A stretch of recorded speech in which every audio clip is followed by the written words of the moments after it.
नमस्कार, स्वागत आहे तुमचे आपल्या सीए मराठी न्यूज चॅनलवर। आज पुन्हा एकदा एक नवीन माहिती घेऊन तुमच्यासाठी सज्ज झालो आहोत। माफीच्या लायकीचा नाही, हरीण मारणाऱ्या खोक्या भाई बिश्नोई गँगच्या निशाण्यावर दिली थेट धमकी। नेमकं हे प्रकरण काय आहे हे सविस्तररित्या आपल्याला जाणून घ्यायचं आहे, पण तत्पूर्वी जर तुम्ही सीए मराठी न्यूज चॅनलवर पहिल्यांदा आले असाल तर चॅनलला सबस्क्राइब करा आणि शेजारचं बेल बटन प्रेस करून ठेवा, जेणेकरून नवीन आलेली अपडेट सगळ्यात अगोदर तुमच्यापर्यंत पोहोचेल। बीडमधील भाजपचा पदाधिकारी आणि आमदार सुरेश धस यांचा कार्यकर्ता असलेल्या सतीश भोसले उर्फ खोक्या भाईचे एका पाठोपाठ एक कारनामे पुढे येत आहे। बॅटने अमानुष मारहाण तसेच शिकारीत आडवे येणाऱ्या ढाकणे पिता पुत्रांना मारहाण केल्याच्या प्रकरणात फरार असलेला सतीश भोसले उर्फ खोक्या भाई तिसऱ्या दिवशीही पोलिसांना सापडलेला नाही। वन विभागाने शनिवारी त्याच्या घराची झडती घेतली।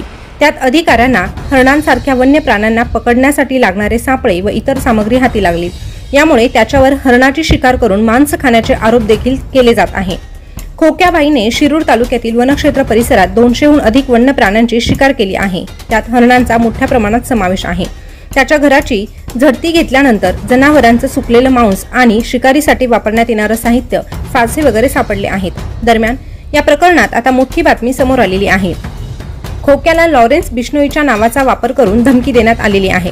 लॉरेन्स बिश्नोईच्या नावाचा वापर करून सतीश भोसले याला धमकी देण्यात आलेली असून बिश्नोईच्या नावानं अज्ञात व्यक्तीकडून 2 दिवसांपूर्वी एक फेसबुक अकाउंट तयार करण्यात आलं। या फेसबुक अकाउंटवरून खोक्या उर्फ सतीश भोसले याला धमकी देण्यात आलेली आहे। खोक्याला लवकरात लवकर जेलमध्ये टाका अशी मागणी या अकाउंटवरून करण्यात आलेली आहे। हरीण आमचं दैवत आहे, त्यामुळे खोक्या माफीच्या लायकीचाच नाही असं या फेसबुक पोस्टमध्ये म्हटलं आहे। त्यामुळे सतीश भोसले उर्फ खोक्याबाई आता लॉरेन्स बिश्नोईच्या निशाण्यावर असल्याचं दिसून येत आहे।